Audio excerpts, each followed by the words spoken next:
Hi everyone, welcome back to my YouTube channel. This is Raz, and in this video, we will discuss the last item of the itemized deduction, and that is pension trust. If you're ready, let's start.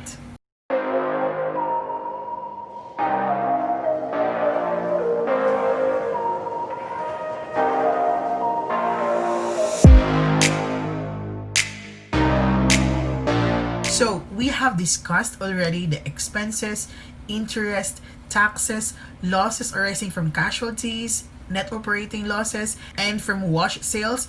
We have also discussed bad debts, depreciation, depletion, charitable contribution, and research and development. So we are now down to the 10th item of the itemized deduction. So let us first begin our discussion by asking, what is a pension trust? Why would a company or taxpayer need to pay for a pension trust? Who will benefit these pension trusts? So, according to Republic Act number 7641, it has mandated the payment of retirement benefits to employees. So, this Republic Act, this law particularly requires employers to pay their employees who are retiring from the company after the service years rendered by these employees. This is a mandatory. Okay, and this is outside the scope of social security system or the SSS. So if you are the employee, if the social security benefits that you would be receiving when you retire, you would also receive retirement pay from your employer. Okay, that is your right to claim a retirement pay from your employer. Okay, so that is according to RA 7641. It is said that all private sector employees, regardless of their position, designation, or status, and irrespective of the method by which their wages are paid, are entitled to the retirement benefits upon compulsory retirement at the age of 65 or upon optional retirement at the age of 60 or more, but not 65. So, if we are employees and we have already reached the age of 60, we can actually retire from being employed so that we can still enjoy life. That is, if you're still alive. And when we reach the age of 65, that is a mandatory retirement, meaning you should be retiring from the employment. Okay? So, when the employee reach the age of 60, optional retirement, or 65, the employers are required to give them retirement benefits, irrespective of their position or their status or designation or the manner and how they are paid or the amount they're receiving from the company. That is a mandatory requirement for all private sector employers to pay retirement benefits to their retiring employees. The Republic Act number 7641 also provided that the minimum retirement pay due covered employees shall be equivalent to 1/2 salary of every year of service, a fraction of at least 6 months being considered as one whole year. So in short, the retirement benefit is equal to 1/2 month salary of the employee times the number of years that he is employed or in the service of the company. So actually, the Department of Labor and Employment, or DOLE, has this formula in computing the minimum retirement pay according to RA 7641. According to DOLE, for the purpose of computing retirement pay, 1/2 month salary shall include all of the following. So number 1, 15 days salary based on the latest salary rate. Okay? And then a cash equivalent of 5 days of service incentive leave and 1/12 of the 13th month pay. So actually, the DOLE has translated this number of days into a formula. So this 1/12 of the 13th month pay is computed as 1/12 times 365 over 12.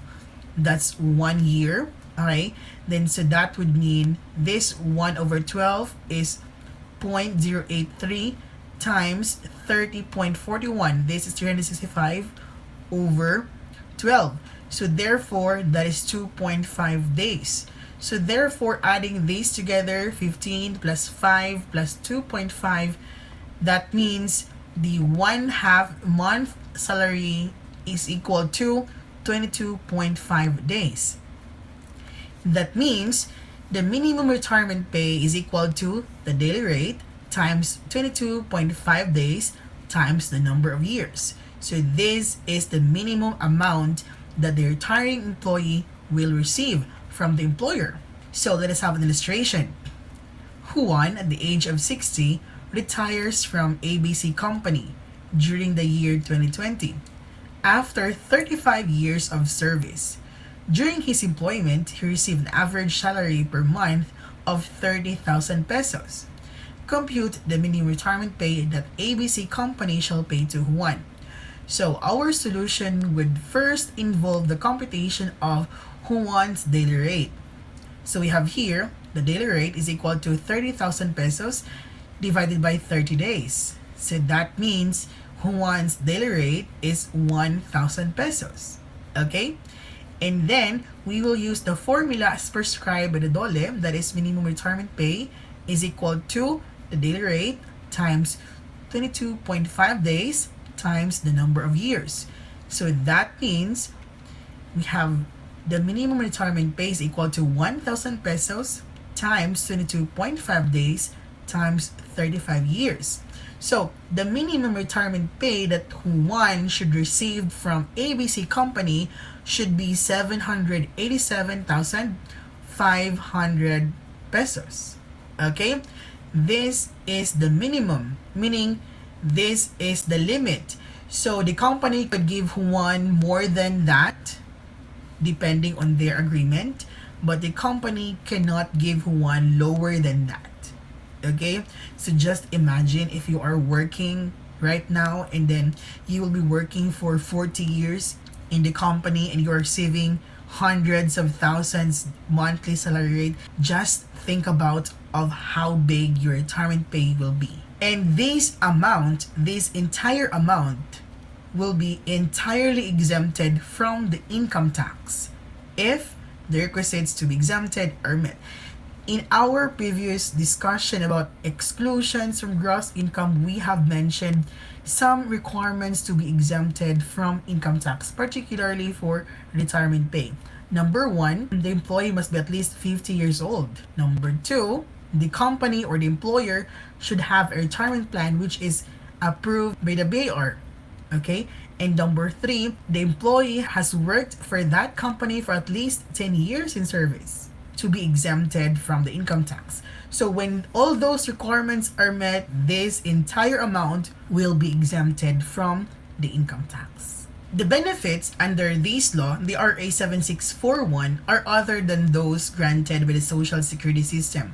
So of course, apart from this retirement pay, aside from that, the retiring employee will also receive retirement pay from Social Security system, and that is also non-taxable. Okay, it could be through pension or through lump sum. If you heard your lolas or lolo or your parents who are receiving pension from the SSS, those are entirely non-taxable also. Okay, so the retirement pay that I'm talking here is not including those benefits from the Social Security system. Okay, it is also said that retail, service, and agricultural establishments or operations employing not more than 10 employees or workers are exempted from the coverage of this provision. So if you are just a small businessman with 10 or less than 10 employees, you are exempted from this mandatory giving of retirement pay to your employees. Let's say, for example, you only have 5 employees and then 1 retires. You are not required to give retirement pay to your employee because you are exempted from this law. Okay? However, if your employees are more than 10, let's say 20 or 100, you are required by the law to give retirement benefits to your retiring employee. What would happen to the employer who would not give retirement benefits to their retiring employee? Of course, they can be sued if it failed to give the retirement benefits which is accruing to that retiring employees. So it is very crucial that the employer or the business or the taxpayer has this trust so that when someone retires from the employment, the employer would be capable of paying the retirement pay. For example, if the employer or the taxpayer has 50 employees already and has no trust or has no retirement plan, and then 10 employees retire, it would be a disaster. Why? Because imagine the materiality, the large amount the employer would give to the employees. Imagine if there are 10 employees retiring and then each employee will receive 1 million. That is 10 million pesos. So where would the employer get all this money to pay the retirement benefits to the employees? So that is why there is a retirement plan, a pension trust. A retirement plan is a plan wherein the employer would save and invest something from its fund, wherein the employer would hire or would tap an external party, usually an investment house, where it will invest some of its money to accumulate funds so that in the later years, when some of the employees are retiring, the employer would be capable of paying these retiring employees. Okay? So this pension trust, this investment, this retirement fund can also be deducted from the employer's gross income because it is necessary for the employer to save and invest some of its money for the future retirement benefit that would be paid to the retiring employees. As a rule, an employer establishing or maintaining a pension trust to provide for the payment of reasonable pensions to his employees shall be allowed as deduction, a reasonable amount transferred or paid into such a trust during the taxable year in excess of such contributions. So again, any contribution to a retirement plan or to a pension trust could be deducted from the employer's taxable income. That is ordinary and necessary for the business. So, such amounts are deductible only if it has not been allowed as deduction before, such as the past service cost, and it has been apportioned in equal parts over a period of 10 consecutive years, beginning the year in which the transfer or payment is made for the past service cost. So, there are two terms that you should know about pension trust. First, the current service cost, and second, the past service cost. When you are the employer and you have just started your business, you are not really required to set aside a pension plan or a retirement fund or a pension trust. So when your employees would retire, they would get something from you. Okay, you are not required to do that. You will only be required to set aside a pension trust once you have already exceeded 10 employees. Okay, so for example, if you are a businessman and for the past 5 years you have only, let's say, 7 employees, then you are not required to set aside a fund for them. Okay, however, for example, after the 5th year you have already 50 employees suddenly because maybe you have expanded your business, so you will now be required to set aside a fund, a retirement fund. So when someone from your company will retire, they will get something. Okay? The good thing about pension trust is that those previous years which you have not set up a fund, you can actually pay for those previous years. Okay? And that is called past service cost. Meaning you are trying to recoup, you are trying to catch up the payment so that your plan will be matched to the number of years that your employees have already served. Okay, so for those past 5 years, for example, that you have no pension trust yet, you can actually pay for that while also paying their current service cost, their current service. Okay, so those payment paid to catch up those years which have not been paid are considered as past service cost. Okay? And past service costs are amortized or divided by 10 years, while current service cost is deductible in full. Okay, so we have this formula in computing the total deduction for pension trust. So for current service cost, it's deductible in full. For past service cost, we need to amortize that, meaning to divide that for 10 years straight. So let's have an illustration. ABC put up a qualified retirement plan approved by the BAR. It appointed B Corporation to administer the plan, which called for the payment of 200,000 pesos to cover for the retirement of the employees for the past services and for the yearly contribution.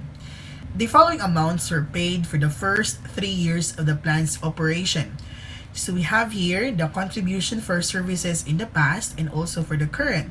So ABC Company started the plan in the year 2018, and it said that it would pay 50,000 pesos for all current services of their employees, of its employees, and another 100,000 pesos for the past service years. While in 2019, it would also pay again 50,000 pesos and another 60,000 pesos for the past services.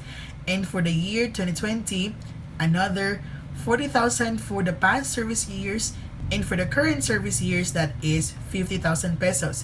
So therefore, this 200,000 is for the past service costs. Okay, this is to cover up, to catch up all those previous years accumulated. So this is the breakdown. Okay, so that's 100 for 2018, 60,000 for 2019, and 40,000 for 2020, while also paying the current service years. So as we know, for past service costs, this will be divided by 10 years. And then for current years, this will be deductible in full. So we are asked to compute the pension expense each year.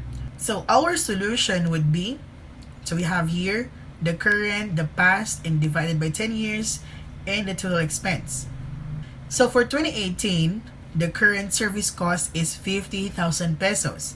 And the past service years or past service cost is 100,000 pesos. So this 100,000, we will divide this by 10. So we'll get 10,000. So this is the amortization per year. So that means 50 plus 10, that is 60. So this 60,000 pesos could be deducted from the gross income of ABC Company.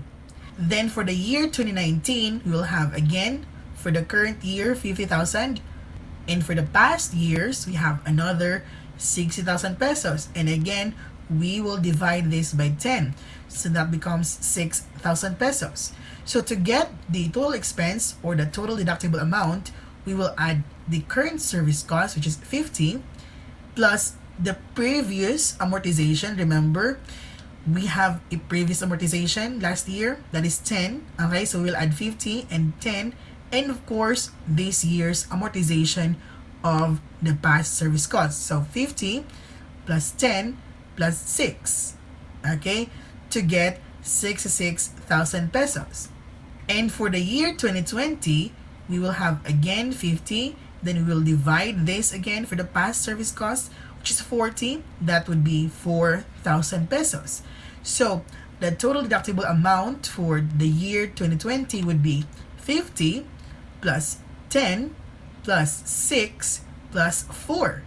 That is 70,000 pesos. So we will continue our amortization of these past service costs until everything is fully absorbed and deducted from the gross income. So meaning after the 2020, there will be a remaining balance of 70,000 from the past service cost in 2018. Okay, and so on. So we will just amortize those amount until those amounts are fully absorbed and deducted from the gross income. Okay, always remember, for past service cost, divided by 10 and amortized, and for the current service cost, just deduct it right away. Okay, that's it. That is how we compute contributions to pension trust as an itemized deduction against our gross income. Okay, Thank you so much for watching, and I hope you have learned a lot from this video. If you like this video, give me a thumbs up. And if you're new to this channel, please subscribe and click notification bell so you'll be notified whenever I will upload new videos. Okay, thank you so much. Bye-bye.